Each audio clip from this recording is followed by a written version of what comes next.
Why did it just sound like somebody coughed? There's another camper right over there. It's a tent. And this dude grabbed my door handle, man. I don't know where he went. And you guys saw him. He was like a freaking zombie, dude. Come on. Surely there's not something out here right now.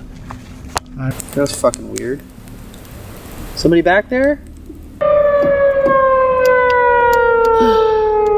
People say that the lake is haunted and claim that sightings of strange lights and figures around the bothy are common. Oh my god. Particularly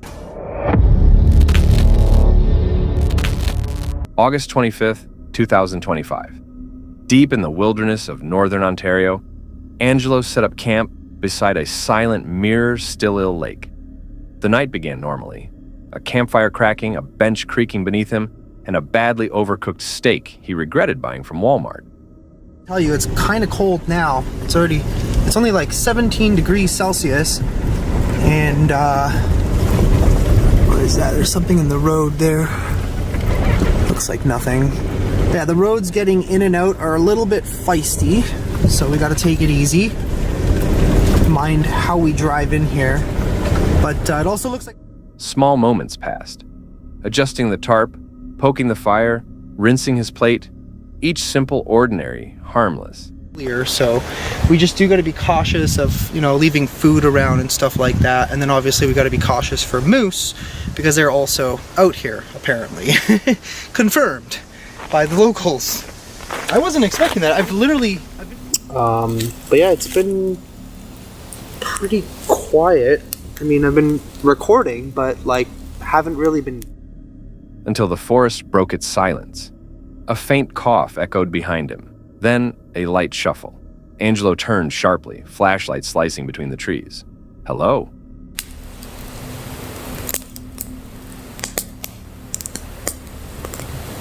Why did it just sound like somebody coughed? Hello?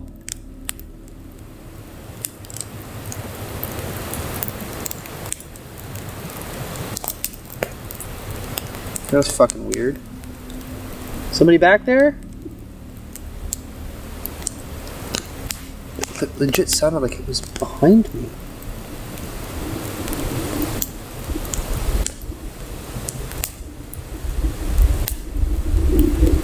Let me see.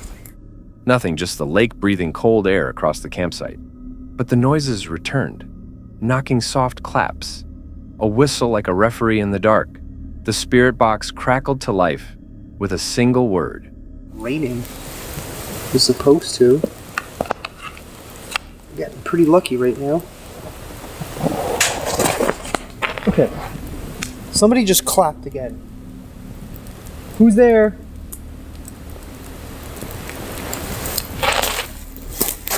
I can't see through these bushes. Leo. Who the hell is Leo? What? Alright, I'm gonna go check. Hello?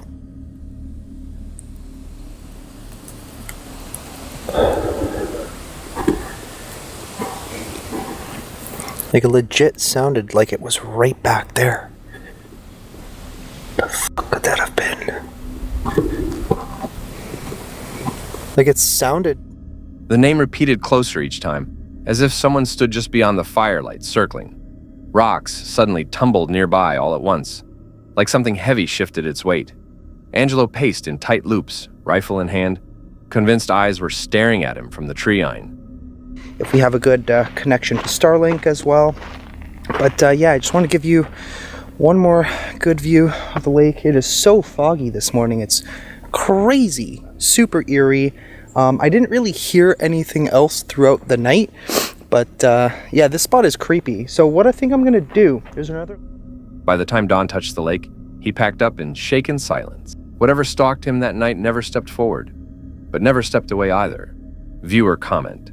Definitely heard that cough. Someone is absolutely there. Stay safe. March 20th, 2018. A rainy night at Poka Lake, Indiana.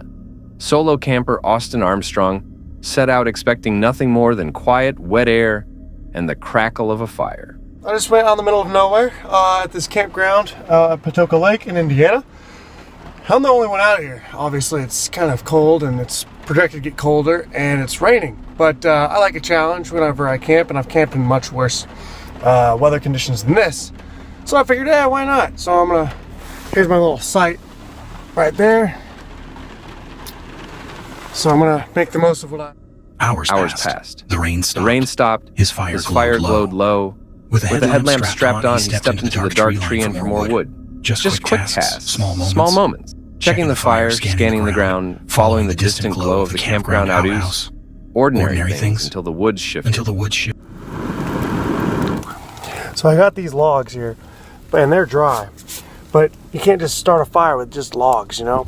So you have to have all these like small sticks to get started. Well, everything's wet. Some more camping stuff. I mean, I would love to go camping more. I probably will. This summer, I don't know. Like I said, you know, I'm over here by myself, you know, like just chilling. It's not too bad, you know. Don't be afraid to go out and do these things by yourself. Of course, it's always nice to have friends and stuff too, but yeah, it's not so bad. So as long as I can keep this fire going, it's gonna be a pretty good night. So then it hit a single explosive boom somewhere in the black.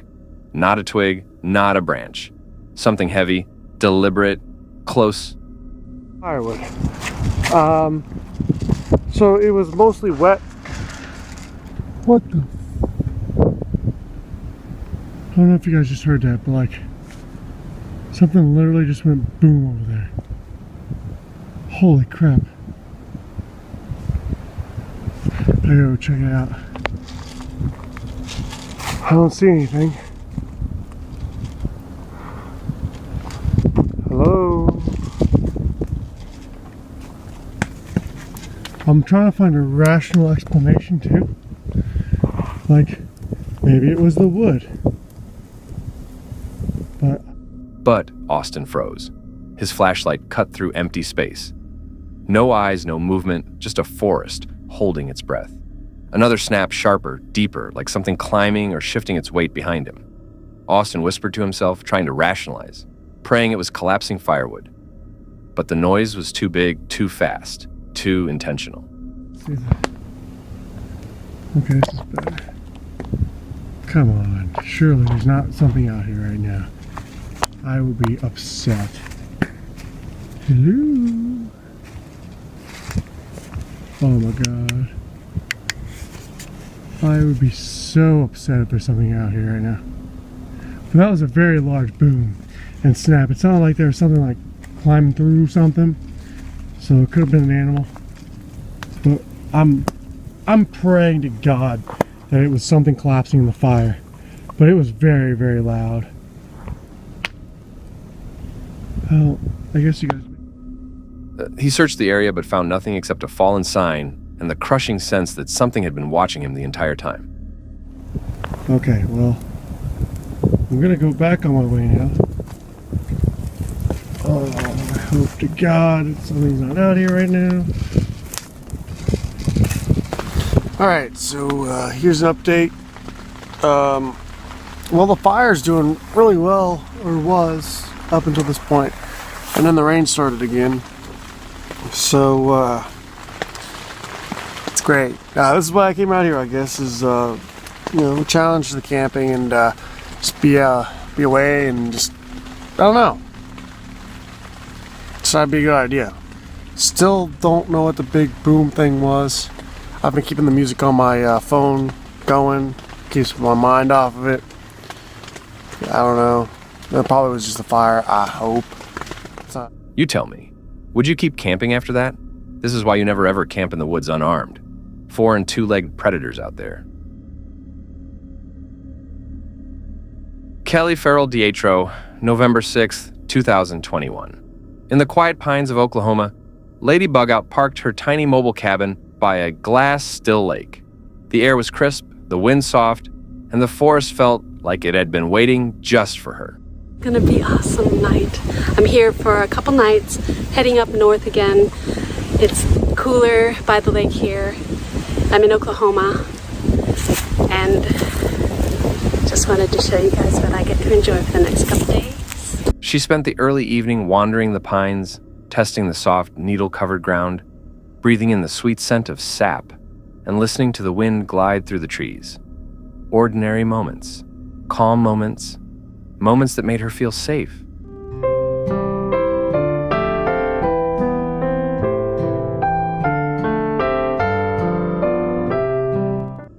Great.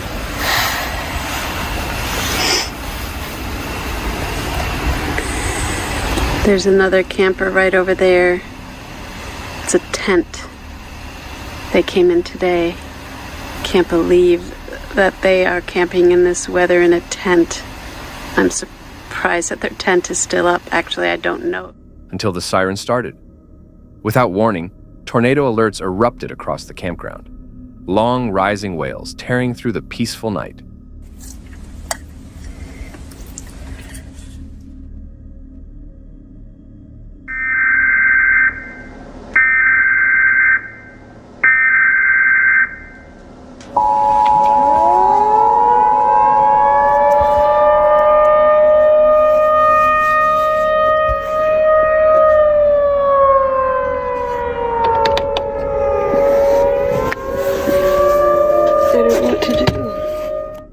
In seconds, tent campers fled.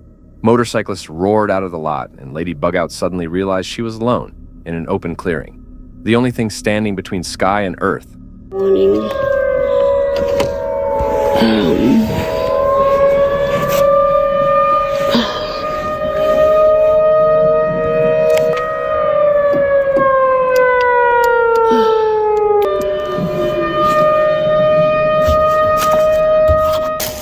Wind slammed against her cabin. Tree limbs bent and groaned. Rain began whipping sideways. She started the engine and raced toward the only solid structure in sight, a concrete bathroom shelter glowing faintly through the storm. So, I am back here in the back. It's just raining lightly now. I drove over to where there's a concrete bathroom shelter in case sirens go off again. It's the only place that I saw that was remotely a shelter, but it seems like the worst of it has blown over, and so I feel like I'm safe. I'm just going to remain alert and awake tonight. Check the weather every so often, but it seems like the front moved by pretty quickly. That's always the part where the tornadoes form, between where the cold and the warmer air is, right at the front, and that was when the sirens went off. I looked at the radar and it was right over us. So I think it was just to alert us that there could be possible tornadoes and to watch for them and to be. It was the closest she'd ever felt to danger inside her van. A night meant for relaxation became a desperate scramble for safety. I cannot imagine sleeping out in the woods and being woken by that siren. Just hearing it through the screen had my heart in my throat.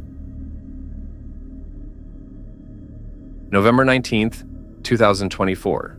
Deep inside Snowonia National Park. Hayter and his friends teeked toward Dulan Bothorthy, a lone stone shelter tucked between mountains and the dark waters of Lyn Dulan. I'm excited now that we're here. Where's Luna? We also got Luna today to join us. The guard dog. You excited? There's Luna. Yep, she definitely looks excited.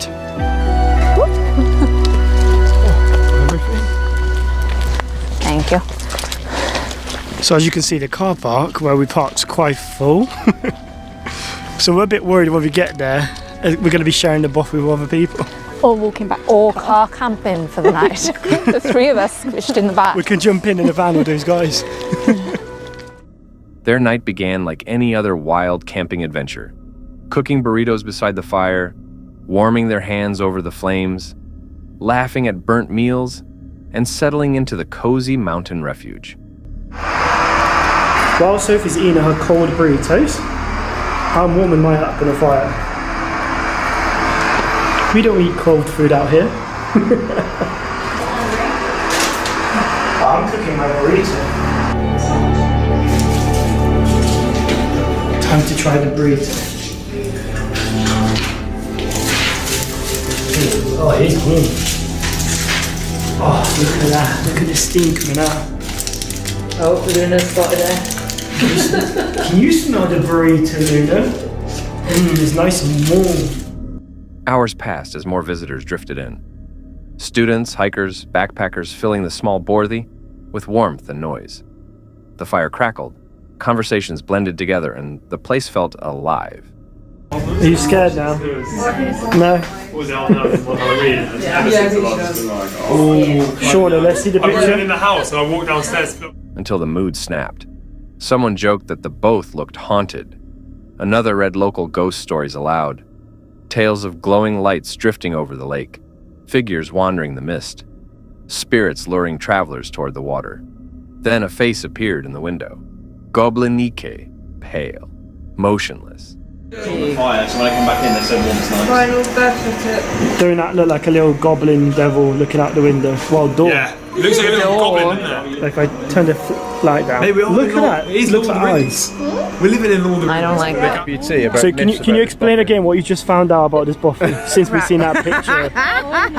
Well, according to ChatGPT, according to ChatGPT, right? The eerie atmosphere around Lynn Dillon has inspired numerous ghost stories over the years. Locals say that the lake is haunted and claim that sightings of strange lights and figures around the bothy are common. Oh my god. Particularly on misty evenings. Some say these lights are will-o'-the-wisps, spirits that lure travellers to the lake's dangerous waters. So yeah, there's quite a few things. And you guys want to go up there now? Right, we're going up there. After we've just seen that picture. Well, we were at Pendle Hill a few days ago. Luna, literally before it happened, she was running around like being a normal dog. Now, she won't leave us. Well, look on the bright side, there is like 20 of us here, people camping outside. For a heartbeat, no one spoke. The fire popped. The wind pressed against the stone walls, and in the center of the room, Luna, normally playful, froze, staring at the window with her hackles raised. She wouldn't leave their side the rest of the night. I don't even know how to describe it now. Interesting experience. My comment. Interesting experience in this buffet. But yeah, good night.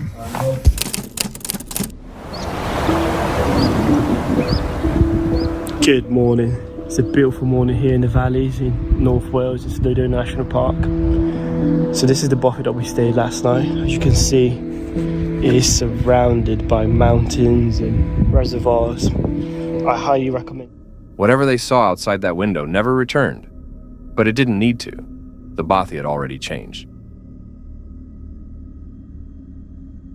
January 17th, 2024, on the edge of a quiet parking lot beside a 24-hour McDonald's, Ian settled into his car for what he thought would be a simple stealth camping night.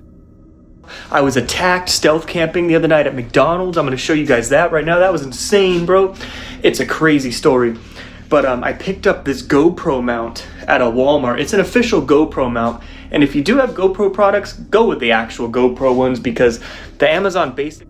He installed his new lantern, tested his lighting, organized his gear, and checked the curtains. Everything felt controlled, safe, calm. For tomorrow's stealth camping adventure, this looks pretty ridiculous, but I'm interested to see in how the footage is going to turn out. Tonight, I will be tearing the lighting system out of my car, and I got a comment recently which said, hey bro, would you ever seriously consider taking your car apart? I absolutely would, but the thing is, I don't own the car, it is financed right now, so I got these cool... By midnight, he stretched out in the back of the car, ready to sleep. Then, without warning, something clicked at his door handle. What's going on, man? What's going on? What's up? What's up, man? What's going on? What are you doing? Not a knock, not a tap. Someone was trying to open the door. Ian shot upright. Footsteps shuffled outside, strange and dragging, followed by a voice whispering, "Hello," like someone waking from a trance. He turned on his camera, shaking as a figure drifted into view, moving slowly, glassy-eyed, silent. What's up? What you doing, man? You ain't fucking weird, bro.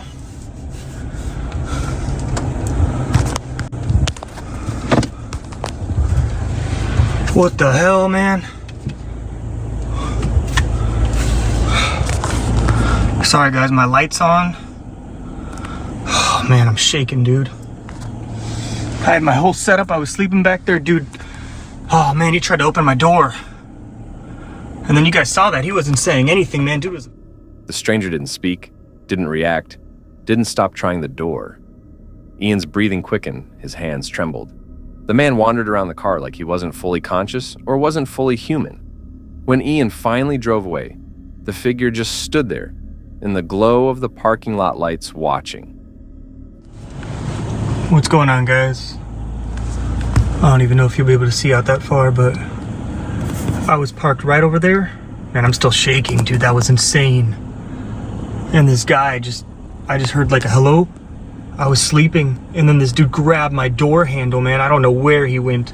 And you guys saw him. He was like a freaking zombie, dude.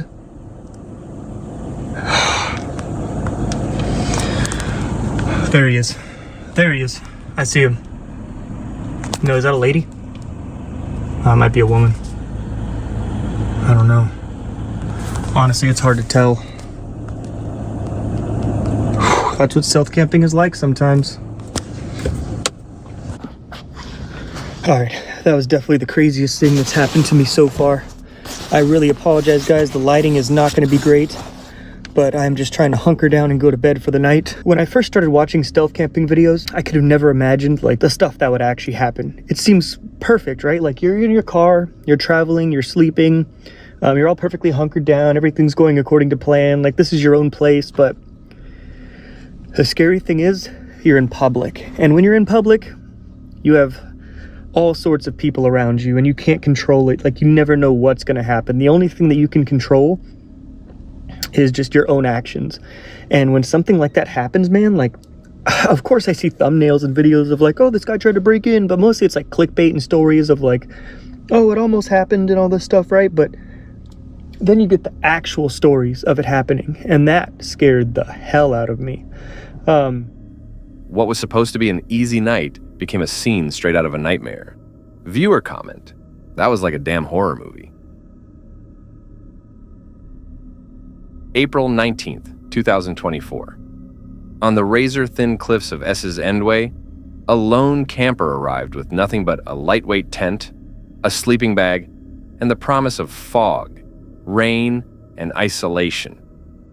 Head to our Sands Endway and yeah, do a bit of camping. Got a few beers with me. See how it goes. The problem is the wind today, I think, and yeah, I've got a new camera, so let me know if it's any better than last one, because everyone complaining they couldn't hear me or something. Right, I'll bring you back.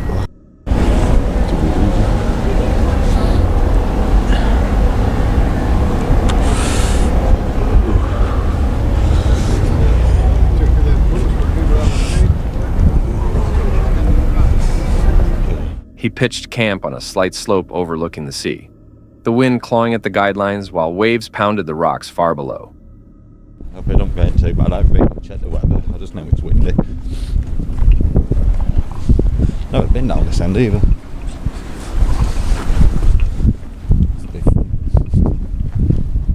Quick tasks filled the early evening. Boiling water, adjusting the tent, testing his torch against the fog that rolled in thicker by the minute.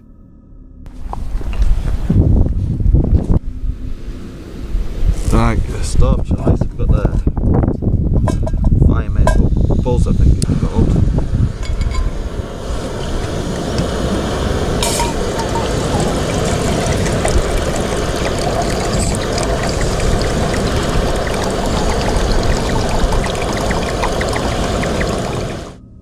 But as the weather worsened, visibility dropped to almost nothing. The cliffs vanished in white haze. Even his own tent glowed faintly like a ghost in the mist.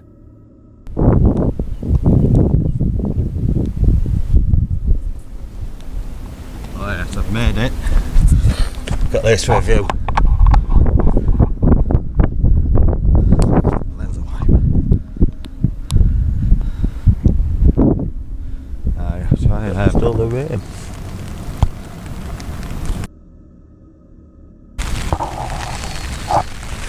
That's the end product.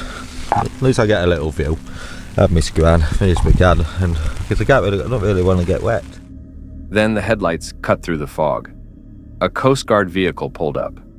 Officers stepping out with urgency. Someone had reported a tent perilously close to the cliff edge. So close that from below it looked like one gust of wind could send it over. For the first 95.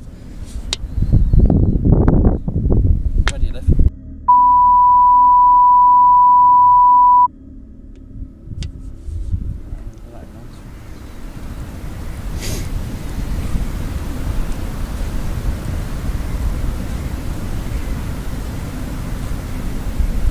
Coast Guard, it's PC Snape calling from Norfolk Police over at Whitby. How are you doing?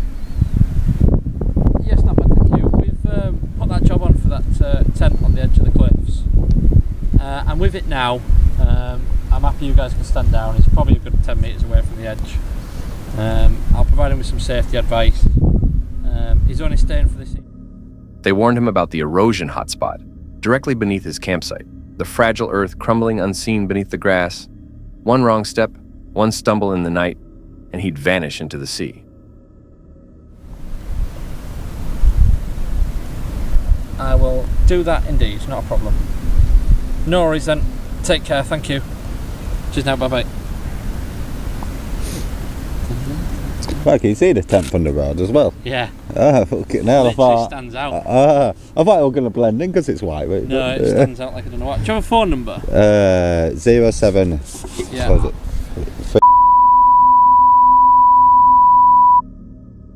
And have you got that on you now? Yeah. That's fine. Just Coast Guard might ring you if they get any other cars. They might ring you before deploying. Yeah, that's fine. If someone does that. Obviously, you are literally right next to the edge and it's a corrosion hotspot. Yeah. So, it's up to you whether you stay. I would recommend you don't. Yeah. It's your decision. I can't change that. The camper stayed, but the warning hung over him like the fog itself. Thank you.